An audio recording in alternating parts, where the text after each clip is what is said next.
Elena se déplaçait telle une ombre dans la rue animée, ses doigts agiles et exercés. Ce n'était pas la première fois qu'elle volait aux poches, mais aujourd'hui, quelque chose lui semblait différent. Elle aperçut un homme élégamment vêtu sortant d'une voiture noire, son téléphone collé à l'oreille. Il avait l'air distrait, parfait pour une agression rapide.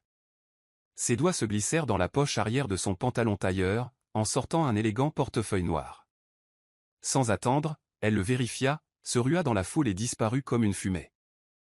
Dans le café d'en face, Darius Sinclair, le milliardaire inconnu de tous, marqua une pause en plein appel, tapotant sa poche, pétrifié.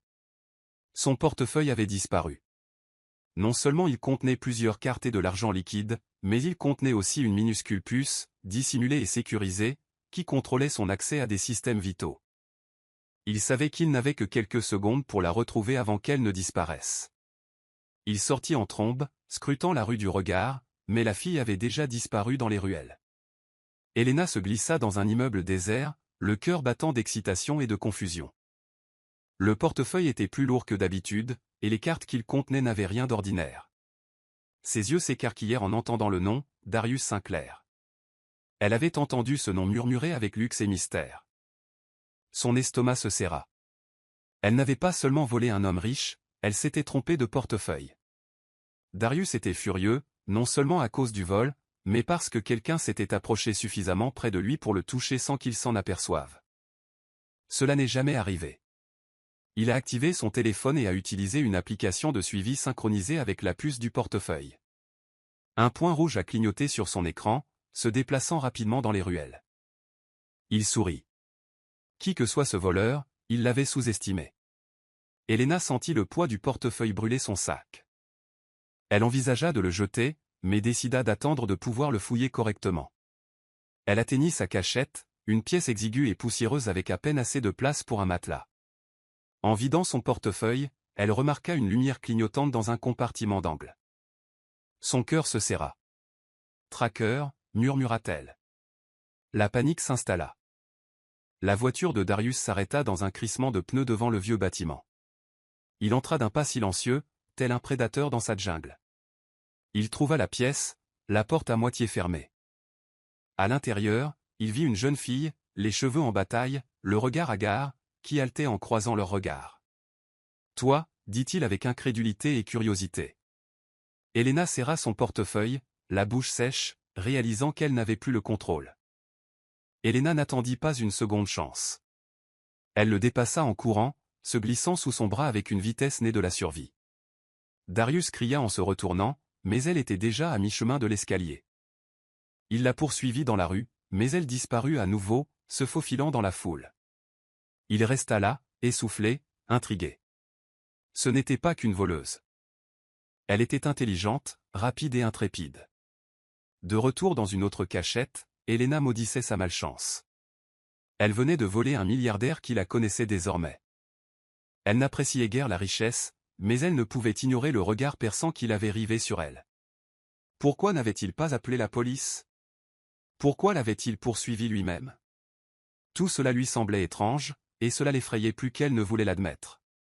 Darius retourna à son bureau, ruminant. Il aurait dû confier l'affaire à la sécurité, mais quelque chose chez cette fille l'intriguait. Elle n'était pas désespérée. Elle était perspicace, calculatrice.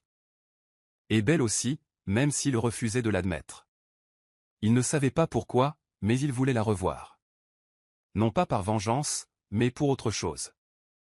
Darius n'était pas du genre à laisser faire. Il a placé une fausse annonce dans un circuit clandestin connu, un portefeuille avec une récompense. Sans poser de questions. Il savait que ce genre d'appât finirait par l'atteindre. Si elle était assez futée pour le voler, elle serait assez futée pour être curieuse. Elena vit la vie quelques jours plus tard, imprimée sur un bout de papier affiché dans l'une des vieilles planques qu'elle fréquentait parfois. Son instinct lui disait que c'était un piège, mais sa curiosité lui disait le contraire. Quel genre d'homme pouvait bien placer une affiche pour un portefeuille d'une telle valeur, sans poser de questions? Elle décida d'y aller déguisée, juste pour observer. Darius attendait dans un café tranquille, habillé de façon décontractée cette fois. Lorsqu'elle entra, cagoulée, lunettes aux pieds, la posture voûtée, il sut que c'était elle. Leurs regards se croisèrent à nouveau. Elle se figea. Assieds-toi, dit-il calmement. Tu me dois une conversation. Elle hésita, puis prit place en face de lui. Tu as tendu un piège, dit-elle. Il sourit. Et tu es tombé dedans. Je devrais appeler la police, dit-il d'une voix calme mais ferme. Elena leva les yeux au ciel. Tu ne le feras pas. Il se renversa en arrière. Pourquoi pas?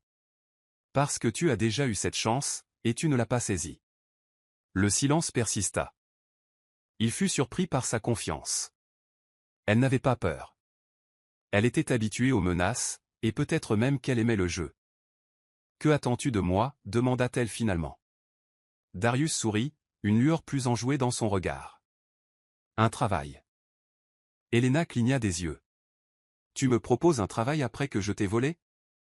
Il acquiesça. Tu es rapide. Intelligent. Tu t'es approché de moi sans que je te remarque. J'ai besoin de quelqu'un comme ça. Elle fronça les sourcils, se demandant s'il était sérieux ou s'il se moquait d'elle. Quel genre de travail? Demanda-t-elle avec méfiance. Il se pencha. Quelque chose qui rapporte. Pas de mensonge. Pas de charité. Mais ça va te mettre à l'épreuve. Elena le considéra. C'était de la folie, mais elle en avait assez de la rue. Fatiguée de courir. D'accord, dit-elle. Mais si tu tentes quelque chose de bizarre, je me casse. Darius rit. C'est normal. Darius l'emmena dans une propriété privée. Pas trop tapa accent grave-l'œil, mais sécurisé comme une forteresse. Voyons voir si tu es vraiment doué, dit-il en la promenant dans les couloirs. Il lui lança un défi. Voler un petit objet dans son coffre privé sans déclencher aucune alarme. Si elle y parvenait, elle occuperait un poste permanent. Elena étudia l'agencement, les gardes, les caméras. Elle passa des heures à observer avant d'agir à minuit. Elle esquiva les détecteurs de mouvement, évita les faisceaux lumineux et atteignit enfin le coffre. D'une main tremblante, elle força la serrure et récupéra l'objet, un simple stylo en argent. Elle s'en est sortie sans qu'une seule alarme ne se déclenche. Darius regardait les images avec une admiration grandissante. C'est vraiment quelqu'un, murmura-t-il. Lorsqu'elle lui rendit le stylo avec un sourire narquois, il sut qu'il avait fait le bon choix. Tu es embauché, dit-il. Mais ne te laisse pas aller. Je vais continuer à te tester. Elena haussa les épaules. Vas-y. Le nouveau travail d'Elena n'était pas ordinaire. Darius l'envoyait en mission étrange, tester des systèmes de sécurité, récupérer des objets confidentiels, et parfois même surveiller des individus louches. Elle ne savait pas exactement dans quel domaine il travaillait, mais il était clair qu'il évoluait sur un fil entre le légal et autre chose. Pourtant, il la payait bien et la traitait avec un respect inattendu. Une nuit, lors d'un de ses tests, quelqu'un d'autre s'introduisit dans la propriété. Elena remarqua les signes avant-coureurs, des ombres incongrues, des mouvements trop discrets. Elle alerta rapidement Darius, et ils s'enfuirent tous deux silencieusement vers la salle de contrôle. « On te vise » murmura-t-elle. Darius hocha la tête d'un air sombre. « Et ils sont bons. » Ils regardaient ensemble les images de sécurité, les visages proches, la respiration régulière. Dans ce silence tendu, quelque chose changea entre eux. Ce n'était pas seulement un partenariat, c'était une alchimie. Elena s'est retirée avant que ça ne devienne plus sérieux. « Il faut qu'on découvre qui ils sont » a-t-elle dit. Darius la fixa encore un instant avant d'acquiescer. « Nous le ferons. Ensemble. » Le cambriolage n'était pas fortuit. C'était l'œuvre du plus grand rival de Darius, un homme puissant qui enviait sa position et avait trouvé une nouvelle façon de frapper, par l'intermédiaire d'Elena.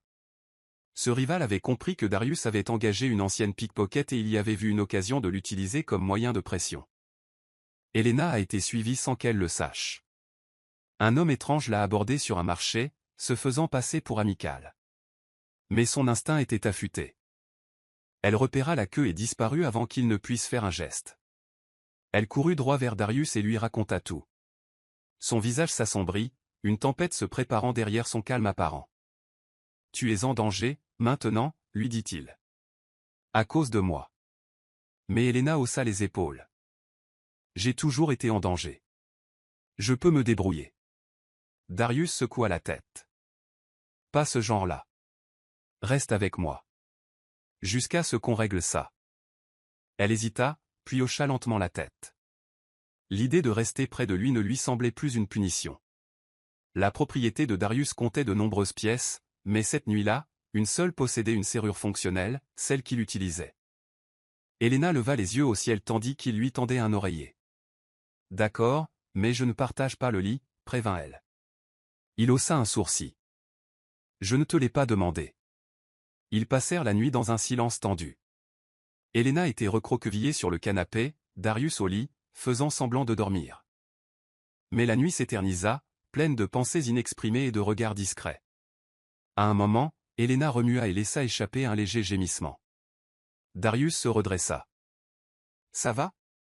Ce canapé est fait de pierre, » murmura-t-elle. Sans un mot, il lui lança une couverture et un coussin supplémentaires. Leurs doigts se frôlèrent. Aucun d'eux n'en fit mention. Au matin, aucun des deux n'avait vraiment dormi. Mais quelque chose avait changé entre eux. C'était subtil, les regards se prolongeaient d'une seconde, les silences étaient moins pesants. Et quand Helena se leva, son oreiller tomba par terre, révélant le portefeuille volé qui avait tout déclenché. Ils le fixèrent tous les deux. « C'est drôle comme les choses changent, » dit-elle doucement. Darius avait une assistante, Clara. Vive, efficace, et secrètement amoureuse de lui depuis des années. Un matin, lorsqu'elle vit Helena traverser le domaine vêtue de ses vêtements, son cœur se serra. Elle sourit, mais son esprit s'emballa. Elle connaissait le passé d'Helena et décida qu'il était temps de le rappeler à Darius. Clara prit Darius à part lors d'une réunion et lui chuchota « On ne peut pas faire confiance à quelqu'un comme elle. C'est une voleuse. » Darius la regarda, une lueur d'agacement dans les yeux. « Elle s'est montrée plus loyale que la plupart des gens à qui je paie des millions. » Clara se figea, réalisant qu'elle avait commis une erreur. Il ne se contentait pas de défendre Helena, il croyait en elle. Helena entendit l'échange et sourit. « On dirait que je froisse les esprits, » dit-elle. Darius la regarda, l'air indéchiffrable. « Tu as froissé le mien le jour où tu as volé mon portefeuille. » Leurs regards se sont croisés, et l'espace d'un instant, le temps s'est arrêté. Il ne s'agissait plus seulement de danger ou de confiance, mais de quelque chose de plus profond qu'aucun des deux ne pouvait nier. Une nuit pluvieuse, le tonnerre résonnait dehors, et ils étaient tous les deux coincés dans une voiture, se cachant d'une filature incessante. Helena s'essuya le visage en claquant légèrement des dents. Darius tendit la main et remit délicatement ses cheveux mouillés derrière son oreille. Elle le regarda, leur visage à quelques centimètres l'un de l'autre. « Tu aurais pu me laisser partir ce jour-là, » murmura-t-elle. « Pourquoi ne l'as-tu pas fait ?» Darius soutint son regard. « Parce que je ne le voulais pas. » Le silence qui suivit fut électrique. Puis, lentement, délibérément, il se pencha et l'embrassa. Au début, c'était doux, incertain. Puis, c'était plus profond, affamé, désespéré, comme s'il l'avait retenu trop longtemps. Lorsqu'ils s'éloignèrent, essoufflés, Helena ne dit rien. Elle n'avait pas à le faire. Ses doigts s'enroulèrent autour de sa chemise, l'attirant à nouveau contre elle. Et cette nuit-là, ils n'étaient pas un pickpocket et un milliardaire, ils étaient deux personnes prises dans une affaire réelle, quelque chose qui les effrayait tous les deux. Le lendemain de leur baiser, les choses semblaient différentes.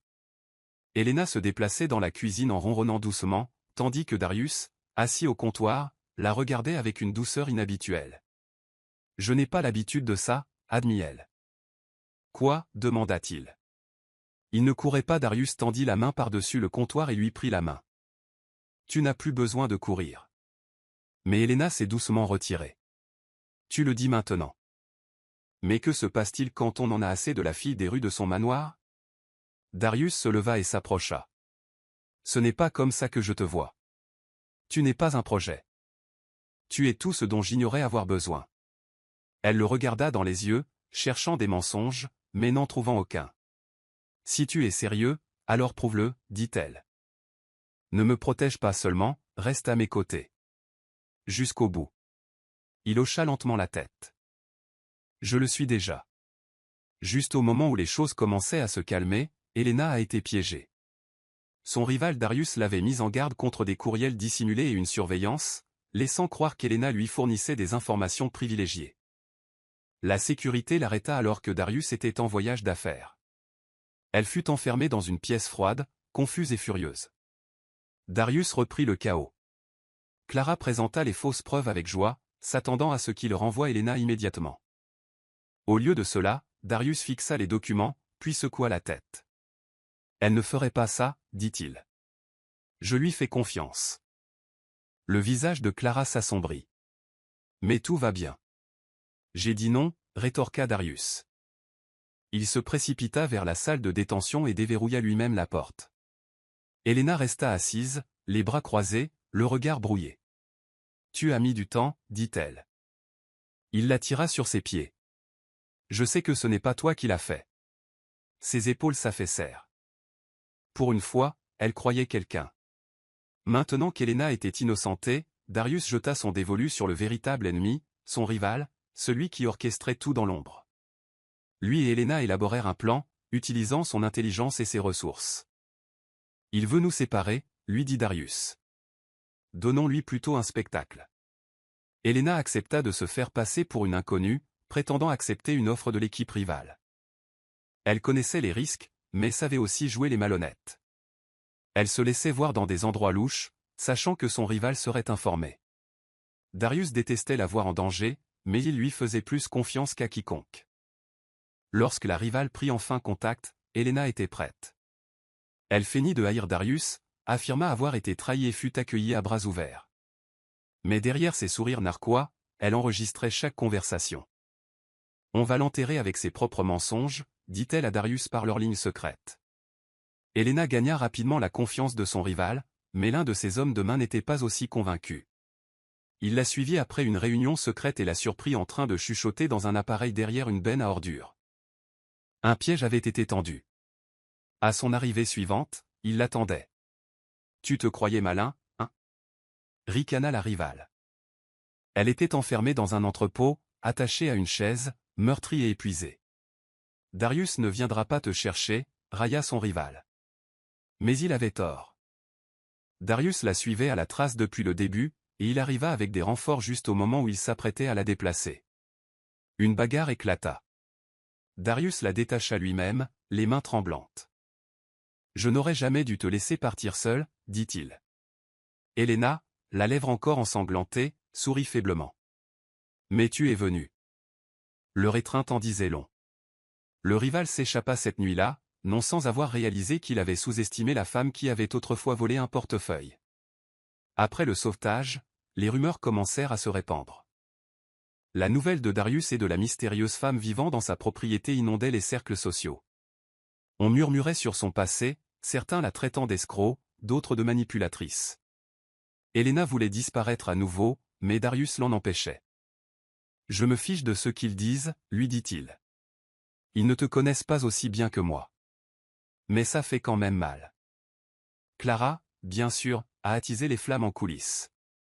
Elle a menti à la presse, dépeignant Helena comme une criminelle exploitant la gentillesse de Darius. Un soir, Helena l'a surprise en flagrant délit et l'a confrontée. « Tu crois que tu peux me ruiner avec des ragots ?» siffla Helena. Clara croisa les bras. « Tu ne seras jamais des nôtres. » Helena sourit. « Bien. Je préfère être moi-même qu'un toutou désespéré accroché à un homme qui n'a jamais voulu d'elle. » Cette nuit-là, Darius renvoya Clara. En public. Et la nouvelle se répandit rapidement, il ne fallait pas se frotter à Helena. Alors que les choses commençaient à se calmer, le passé d'Helena est revenu à la charge. Un ancien caïd qui contrôlait autrefois son quartier a refait surface. Il voulait de l'argent, beaucoup d'argent, et il savait exactement avec qui Helena était désormais impliquée. « C'est un bel endroit où tu as atterri » ricana Théil lors d'une visite surprise. « Ça mérite bien quelques faveurs. » Helena refusa de se laisser intimider. « Je ne te dois rien. » Mais l'homme ne se contentait pas de la menacer. Il s'est présenté près de la propriété de Darius, observant, attendant. Quand Darius l'a confronté, l'homme s'est contenté d'un sourire narquois. On ne peut pas la protéger éternellement. Darius a compris que l'ancien monde d'Helena n'était pas seulement dangereux, il était vengeur. Ils ont renforcé la sécurité, mais Helena n'arrivait pas à dormir. « Il ne s'arrêtera pas » a-t-elle dit à Darius. « Il veut tout gâcher. » Darius lui tenait la main. « Alors on l'arrêtera d'abord. » Elena suggéra de se servir d'elle-même comme appât. Qu'il se croit maître de la situation, dit-elle. Darius détestait l'idée, mais il savait aussi que ça pouvait marcher. Elle organisa donc une fausse rencontre, promettant de l'argent en échange de son silence. Le patron s'est présenté avec ses hommes de main, suffisants et sûrs de lui. Ce qu'il ignorait, c'est que tout l'endroit était sous surveillance. La police, prévenue anonymement, écoutait la moindre menace, la moindre demande. Lorsqu'il sortit une arme, pensant avoir l'avantage, ils affluèrent. Il fut arrêté sur le champ, ainsi que ses hommes. Tandis qu'on emmenait le chef, il hurla « Tu seras toujours une ordure, Elena ». Elle ne broncha pas. Darius s'approcha d'elle, passa son bras autour de sa taille et murmura « Non. C'est mon trésor ». Après tout ce qu'ils avaient traversé, Darius commença à penser à l'avenir. Chaque fois qu'il regardait Elena, il voyait plus qu'une survivante, il voyait sa partenaire. Il prévoyait une soirée tranquille, juste tous les deux, sans garde, sans histoire. Il avait même cuisiné, mal, mais elle avait ri. « Je n'ai jamais mangé un dîner pareil », dit-elle en essuyant ses larmes de rire. Il fouilla dans sa poche, en sortit une petite boîte et l'ouvrit. Une bague délicate scintillait sous la lumière. « Épouse-moi », dit-il doucement. Pas de garde du corps, pas de salle de réunion. Juste nous. Pour toujours. Elena fixait la bague, le cœur battant. « Tu es fou », murmura-t-elle. « Je sais », dit-il. « Mais toi aussi. » Elle rit, hocha la tête et l'embrassa. Oui. Cette nuit-là, la fille qui autrefois faisait les poches dans la rue devint la fiancée d'un milliardaire. Ils ont gardé le secret sur leur fiançailles, évitant les tabloïds et les personnes extérieures. Mais la nouvelle a continué à échapper à la presse. Les gens ont spéculé, critiqué, jugé. Elena les ignora tous. Elle était trop concentrée sur la préparation d'une vie qu'elle n'aurait jamais imaginée. Alors qu'il commençait à planifier, Darius subit la pression des investisseurs. Elle nuit à l'image de l'entreprise, ont-ils averti. Il faut quelqu'un de bien. Darius en a licencié 2 sur le champ. Je me fiche de l'image. Ce qui compte, c'est la loyauté, et elle en a montré plus que vous tous réunis. Elena l'a découvert plus tard et l'a confronté. Tu n'étais pas obligé de faire ça. Darius sourit. Moi, si. Parce que je ne t'épouse pas seulement. Je suis à tes côtés. Et pour la première fois depuis longtemps, Elena s'est laissée convaincre qu'elle avait vraiment sa place quelque part. Quelques semaines avant le mariage, le rival fit une dernière tentative. Il pirata les fichiers de Darius, tentant de révéler des informations confidentielles et d'embarrasser l'entreprise. Elena le découvrit en examinant certains dossiers de Darius. Quelqu'un essaie de tout faire planter, prévint-elle. Ils travaillèrent ensemble toute la nuit, colmatant la brèche et en remontant la source. Lorsqu'ils comprirent qui était le coupable, Darius se tut. Il n'en veut pas seulement à moi. Il en veut à toi. Parce que je t'aime. Elena lui prit la main. Alors, montrons-lui ce qui arrive quand on s'en prend à nous deux. Ils publièrent leur propre déclaration, renversant le récit. Elena n'a pas caché son passé. Elle l'a assumé. Et les gens ont réagi. Soudain, elle était devenue un symbole de résilience, et non de scandale. L'attaque de son rival échoua, et il resta le visage rouge de honte publique. Ce n'était pas grandiose. Ce n'était pas télévisé. C'était privé, simple et plein d'émotions. Elena portait une robe qu'elle avait choisie elle-même, rien de cher, mais parfaite. Darius arborait un léger sourire qui ne quittait jamais son visage. Ils échangèrent leurs vœux sous un arbre, en compagnie de quelques amis proches. « Je t'ai volé un jour », dit Elena avec un sourire émouvant. « Mais je ne savais pas que je volais mon avenir. » Darius lui baisa la main. « Tu m'as donné quelque chose que personne d'autre n'avait jamais fait, la vérité. » Tandis qu'ils s'embrassaient, le vent soufflait doucement, comme un soupir du destin. Personne n'aurait deviné que la mariée avait autrefois dormi sur les trottoirs, ni que le marié était un homme aux murs si hauts que personne n'osait les escalader, jusqu'à ce qu'elle le fasse. Le mariage n'a pas tout arrangé comme par magie. Ils se disputaient. Darius était habitué au contrôle, Elena à la liberté. Parfois, ils s'affrontaient. Elle détestait être suivie par la sécurité. Il détestait qu'elle disparaisse pendant des heures sans le prévenir. Mais ils ont appris. Ils se sont excusés. Ils se sont adaptés. L'amour n'était pas synonyme de perfection, mais d'effort. Et à chaque fois qu'ils se disputaient, ils retrouvaient le chemin du retour. Plus fort. Un soir, après une dispute idiote à propos du dîner, Elena le regarda et murmura « Tu sais que je te volerai quand même ton portefeuille s'il le fallait. » Darius sourit. « Ce n'est pas grave. Je te laisserai faire. » Elena se tenait devant un groupe d'enfants des rues, la voix posée mais émue, racontant son histoire, non pas comme un sermon, mais comme une bouée de sauvetage. Elle lança une initiative discrète pour encadrer des enfants comme elle, oubliés de la société. Bien qu'elle n'ait jamais cherché à être reconnue, la nouvelle de cette femme mystérieuse au passé marqué et au cœur d'or se répandit rapidement. Darius l'observait de loin, la laissant exprimer sa vérité crue.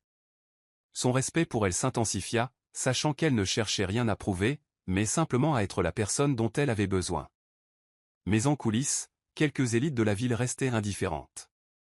Ils murmuraient que la réputation de Darius était entachée par les nouvelles initiatives audacieuses de sa femme. Certains menaçaient de se retirer des contrats, craignant que la visibilité d'Elena ne suscite la controverse. Darius, comme toujours, ne broncha pas. Il a organisé un dîner discret avec ses cadres et leur a clairement fait comprendre qu'Elena n'était pas mon point faible, mais que c'était grâce à elle que j'avais survécu aussi longtemps. Certains ont ricané et sont partis. D'autres sont restés, mais seulement après avoir compris que Darius ne ferait aucun compromis sur ses intérêts. Elena l'apprit quelques jours plus tard et, pour la première fois, elle pleura, non pas de tristesse, mais sous le poids d'être véritablement protégée. L'un des garçons qu'Elena encadrait lui offrit un petit bracelet volé en guise de remerciement, pensant qu'elle comprendrait. Elle s'agenouilla et le lui rendit doucement. « C'est ce que j'étais, dit-elle. Mais j'essaie de devenir quelqu'un de meilleur. Je pense que tu peux y arriver aussi. » Ce moment rappelait sa première rencontre avec Darius, sauf que cette fois, c'était elle qui lui offrait la monnaie. En retournant à la voiture qui l'attendait, Darius baissa la vitre en souriant. Sauver le monde, un pickpocket à la fois? Elle se pencha, l'embrassa et murmura, en commençant par ceux qui avaient encore une chance. Tout semblait parfait jusqu'à ce que Darius reçoive une proposition commerciale trop belle pour être vraie. Un investisseur avisé, aux poches profondes et au sourire charmeur, frappait à sa porte, lui proposant une croissance rapide et une expansion mondiale.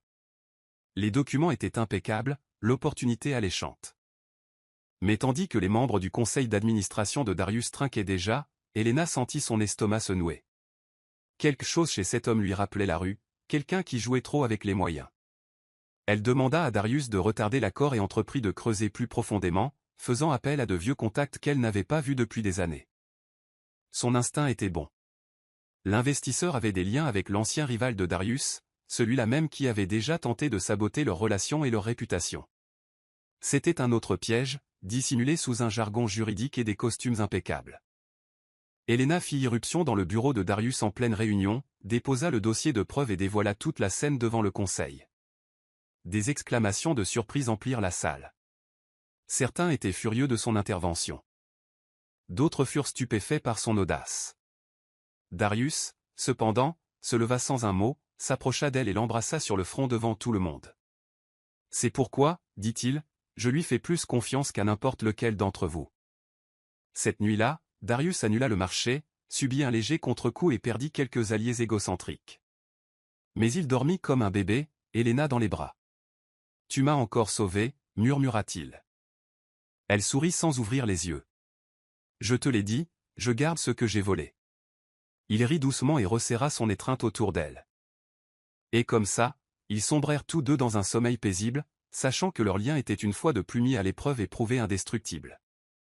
Clara revint comme une brise froide s'infiltrant par une fenêtre fissurée, silencieuse, importune et dangereuse. Elle apparut un soir à l'une des séances de mentorat d'Elena, souriante et habillée pour impressionner. « J'ai changé, dit-elle en feignant d'admirer le travail d'Elena. Je veux juste aider maintenant. » Elena n'y crut pas une seconde. La femme qui avait tenté de la détruire n'était pas capable de changer du jour au lendemain. Mais Elena décida de la laisser patienter, ne serait-ce que pour comprendre son véritable jeu. Cela ne prit pas longtemps. Clara commença à manipuler subtilement les bénévoles, à détourner les dons et à divulguer des rumeurs à la presse pour faire passer Elena pour une irresponsable. Elena joua le jeu au début, se laissant croire à son intelligence et à sa supériorité. Puis, un soir, elle entra avec des images de vidéosurveillance, des enregistrements vocaux et une liste des méfaits de Clara. Devant le personnel que Clara avait tenté de séduire, Elena révéla tout. Clara tenta de nier, mais les preuves étaient irréfutables. Darius arriva juste au moment où Clara était escortée dehors. « Tu ne comprends toujours pas, n'est-ce pas » dit-il froidement. « Tu n'es même pas sa concurrente. » Elena resta calme, mais une fois Clara partie, elle resta assise seule un moment, à contempler l'horizon. Darius la trouva là et s'assit à côté d'elle. « Tu gères ça comme une reine » murmura-t-il. « Je ne me sentais pas comme une reine » répondit-elle. « Je me sentais comme la fille qui se cachait derrière les poubelles. » Il la regarda, les yeux doux. « Peut-être. Mais maintenant tu brilles si fort que même les ombres ne peuvent rester près de toi. » Cette nuit-là, Elena a enfin clos le chapitre sur Clara, pour de bon. Les semaines passèrent, et Elena commença à se sentir étrange, fatiguée, nauséeuse, émotive. Un test discret confirma ce qu'elle n'osait pas deviner. Elle était enceinte. Elle resta debout devant le miroir pendant des heures ce soir-là, la main sur le ventre, incertaine de ce qu'elle ressentait. Quelqu'un comme elle, élevé dans la peur, façonné par la survie, pouvait-il être mère? Darius entra et la trouva en pleurs. Au début, il craignit le pire.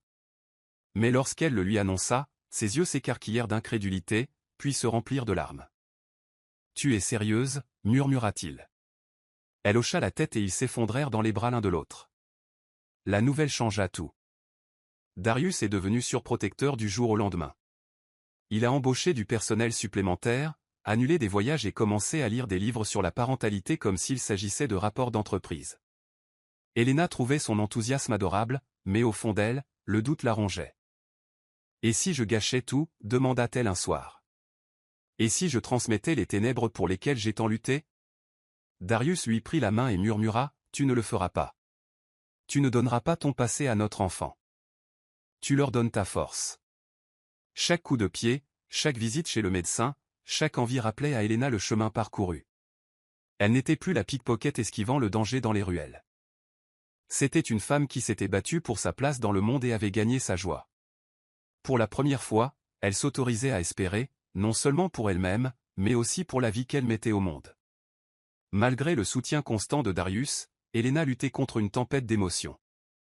Un après-midi, elle se tenait dans la chambre d'enfant qu'il venait de finir de décorer et s'effondra soudain, submergée par les souvenirs de son enfance, les nuits froides, la faim et l'absence de protection. « Et si je ne savais pas aimer un enfant comme il faut » murmura-t-elle lorsque Darius la trouva là. « Et si je recommençais le cycle ?» Il resta silencieux au début. Il s'assit simplement à côté d'elle et la laissa pleurer. Plus tard dans la soirée, il lui tendit un album qu'il avait confectionné en secret. Il était rempli de photos d'eux, réconfortant les enfants des rues, dénonçant les menteurs, le protégeant et souriant d'une joie pure et sincère. À la fin, il avait écrit « Tu n'as pas grandi et aimé, Elena. Mais tu es devenue l'amour même. » Elle fixa longuement les mots, puis serra le livre contre sa poitrine comme s'il contenait tous ses morceaux manquants. Le lendemain matin, Elena entra dans la chambre d'enfant avec un pinceau et commença à peindre elle-même de petites étoiles sur le mur. Quand Darius lui demanda pourquoi, elle répondit « Parce que chaque enfant mérite de grandir sous son propre ciel. » C'était la première fois qu'elle croyait vraiment pouvoir offrir à quelqu'un la vie qu'elle n'avait jamais eue, et cela fit toute la différence. Pour leur premier anniversaire de mariage, Darius tendit à Elena une petite boîte plate. Elle l'ouvrit lentement, haletant en voyant le vieux portefeuille usé qu'elle lui avait volé, désormais parfaitement encadré, avec une plaque en dessous sur laquelle était écrit « Le jour où ma vie a changé à jamais ». Sa main trembla en touchant le verre. « Tu l'as gardé » murmura-t-elle, les yeux brillants. « J'ai failli le jeter » la taquina-t-il. Mais j'ai réalisé que ce n'était pas qu'un portefeuille. C'était le destin déguisé. Ils rirent ensemble, se remémorant le chaos de ce jour-là, la poursuite, la menace, la seconde rencontre inattendue. « Si tu n'avais pas été têtu, dit-elle, nous ne serions jamais là. » Darius sourit. « Si tu n'avais pas été sournois, je serais encore aveugle. » L'instant était calme, intense et magnifique. Ils posèrent le cadre sur une étagère dans leur chambre, leur rappelant que parfois l'amour ne frappe pas à la porte, mais qu'il accourt avec des portefeuilles volés et des sourires brisés. Ce soir-là, ils dansèrent sous les étoiles dans leur jardin, sans musique, juste des souvenirs. Elena posa sa tête contre son torse et murmura « Merci de ne pas m'avoir laissé partir, même quand j'avais envie de disparaître. » Il la serra plus fort et dit « Tu n'as pas disparu. Tu avais juste besoin que quelqu'un te voie. » Et il l'a vue, dès le premier instant. Elena se retrouva dans la rue même où tout avait commencé. Le même marché animé, la même circulation bourdonnante, la même énergie. Elle prit la main de Darius alors qu'il passait devant l'endroit même où elle lui avait volé son portefeuille. « On dirait que c'était il y a une éternité, » murmura-t-elle. Darius eut un sourire narquois. C'était il y a une éternité. Une jeune fille les bouscula, essayant visiblement de piquer quelque chose dans le sac d'Elena. Elena lui attrapa doucement le poignet, sourit et dit « Ce n'est pas comme ça, ma chérie. » La jeune fille leva les yeux, surprise et gênée. Elena fouilla dans son sac et lui tendit un sandwich chaud. « Tu as faim. C'est tout. » La fille hocha lentement la tête, les yeux écarquillés. En s'éloignant, Elena se tourna vers Darius. « C'était moi, dit-elle. C'était moi. » Il la regarda avec fierté. « Et maintenant, c'est toi qui sauves les portefeuilles et qui donne de l'espoir. » Ils rirent tous les deux, le cœur léger. Tandis qu'ils continuaient leur chemin, Elena s'arrêta et regarda une dernière fois la rue. « Tu recommencerais » demanda Darius d'un ton enjoué. Elle sourit, passa son bras autour du sien et répondit sans hésiter. « Parce que je n'ai pas seulement volé ton portefeuille. J'ai volé ton cœur. » Et sur ce, ils disparurent dans la foule, main dans la main, vivant une histoire d'amour que personne n'avait jamais vu venir.